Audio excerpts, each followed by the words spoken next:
présenter au début, chacune, puis après on enchaînera. Ça dure pas longtemps, 5 minutes. Sympa. Allô. Bonjour, je suis Françoise Duguay, présidente de la CIMAD pour la région Bourgogne-Franche-Comté. Je suis Colette Boutard, je suis bénévole à la CIMAD. Alors expliquez-nous un peu cette association, présentez-la. Vous voulez un historique? Oui, voilà. Alors un rapide historique. La CIMAD est née en 1939, au moment de la guerre, lorsque les troupes allemandes et françaises campent à proximité de la ligne Maginot. Comme l'assaut va être donné d'un côté et de l'autre de cette frontière, les autorités françaises décident d'évacuer les populations d'Alsace-Lorraine pour qu'elles ne subissent pas les assauts des armées. Et donc elles sont évacuées dans le sud de la France, dans le centre de la France. Et Madeleine Barrault et Suzanne de Dietrich, qui étaient deux protestantes, voyant la détresse de ces populations, décident de demander l'aide du comité intermouvement, le CIM, et demandent que ce comité accompagne, aide, soutienne ces populations déplacées. Aussitôt, le comité intermouvement répond favorablement et on ajoute à CIM, ADE auprès des évacués. C'est ainsi que le sigle CIMAD est né. Donc tout au long de la guerre, la CIMAD a apporté aide et est entrée dans les camps des réfugiés. Et après la guerre, donc je passe très vite maintenant, après la guerre, elle s'est interrogée à savoir est-ce que sa mission était terminée ou pas.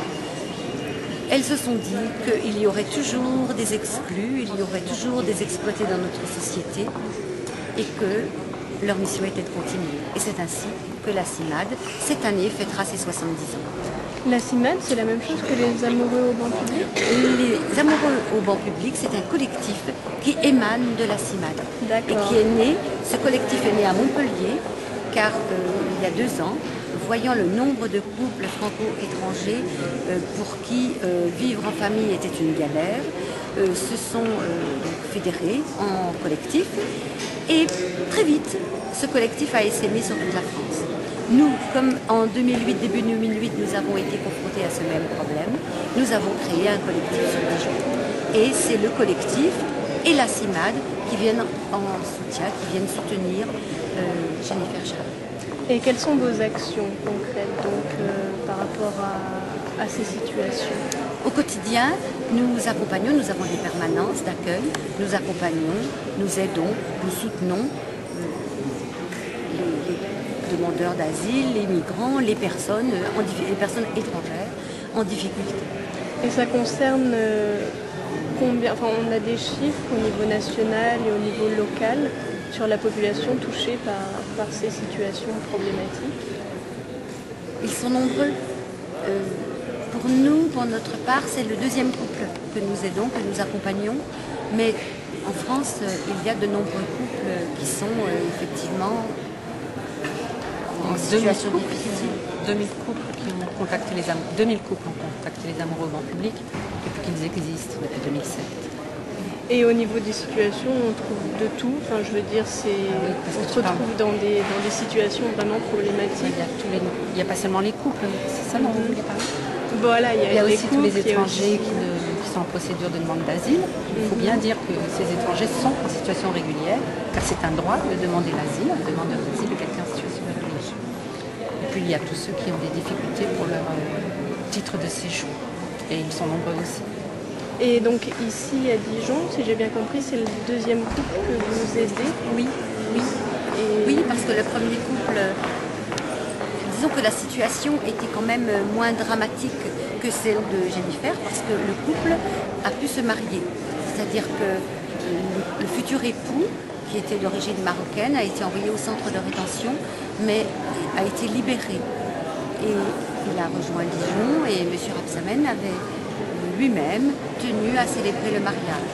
Tandis que le cas de Jennifer est plus dramatique, puisque après son passage au centre de rétention, son futur époux a été renvoyé au Maroc. Donc ça va être plus dur d'obtenir le même résultat? Bien sûr, mais je crois qu'elle a rejoint son futur époux au Maroc. Oui, mais la procédure maintenant, ils se sont mariés au Maroc, mais après le consulat de France va recommencer une enquête pour être sûr que ce n'est pas un mariage blanc. Ensuite, il faut que le mariage soit transcrit et reconnu par la France. Et quand tout ça sera fait, ce qui peut prendre déjà 1 ou 2 ans, il faut que M.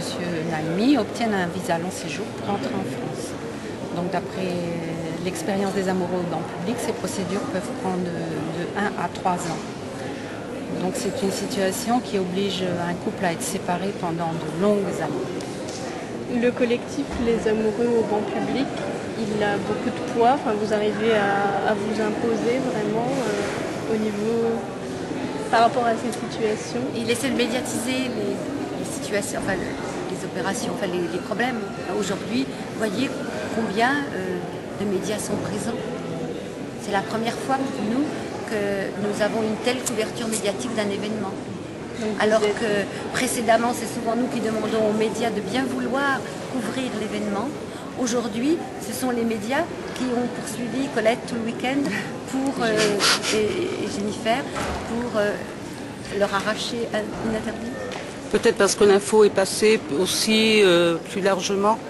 Oui, parce que grâce aux amoureux qui ont quand même une certaine audience nationale. Oui, bah voilà, on rejoint ce que vous disiez au début. Très bien, je pense qu'on a fait le tour. Vous voulez rajouter quelque chose, Colette? Que tout nouveau bénévole est bienvenu tellement la charge est importante. Nous avons de plus en plus de demandes et il faudrait vraiment être plus nombreux. Et pour être bénévole, on s'adresse à qui ou comment? Sur le site de la CIMAD. Sur le site de la CIMAD, vous avez une rubrique par région. Il suffit donc de cliquer sur la région Franche-Comté-Bourgogne et vous aurez les coordonnées de la personne responsable. Et vous avez combien d'adhérents actuellement sur la région Franche-Comté-Bourgogne, je peux vous les donner globalement. D'accord. Nous avons une 60aine d'adhérents sur la région Franche-Comté-Bourgogne. D'accord. Et donc ça, c'est pour la CIMAD, c'est ça? Oui, oui. Et pour ce qui est des amoureux au Les banc amoureux, public? c'est un collectif, c'est un petit peu différent. Il n'y a pas d'adhésion. D'accord. Disons qu'il y a beaucoup de sympathisants. D'accord. Bien. Excusez-moi, mais les démarches bénévoles, ça consisterait en quoi finalement quand vous dites que vous avez tout bénévolat est bien accueilli Bénévole, c'est en ce qui concerne l'asile, aider à la rédaction du récit. Ah oui, bien sûr. Qui doit être obligatoirement en français, fait en 21 jours. Souvent, c'est à nous, les associations, ce qui n'est pas conforme aux accords internationaux, de trouver des interprètes.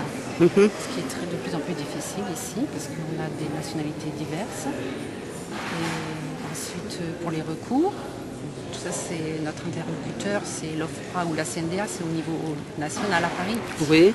Et puis, ce que fait Françoise très bien, tout ce qui concerne les titres de séjour où notre interlocuteur est la préfecture. D'accord. Les conjoints de malades, les parents d'enfants malades, les concubins, Oui, bien sûr. Mais les tâches sont aussi multiples. C'est-à-dire qu'en plus de l'aide directe aux demandeurs d'asile et aux migrants, il peut y avoir beaucoup d'autres tâches. C'est-à-dire que en ce moment, une bénévole va donner des cours de français à des étrangers qui ne sont pas francophones. Et puis on a des tâches aussi, des bénévolats à inventer. Donc toute bonne volonté peut se présenter à nous. D'accord, c'est ce que je voulais savoir. Je voulais savoir un peu votre message par rapport à... Accompagner un étranger à la préfecture pour être présent, pour l'aider à comprendre. Ne serait-ce que psychologiquement, qu'ils ne se sentent pas isolés. Et des tâches plus matérielles, si certains sont compétents pour des tâches plus matérielles. Oui. Ou d'organisation, ou de comptabilité, ou de secrétariat. Vraiment, les tâches sont multiples. Très bien. D'accord. Merci beaucoup. Merci beaucoup.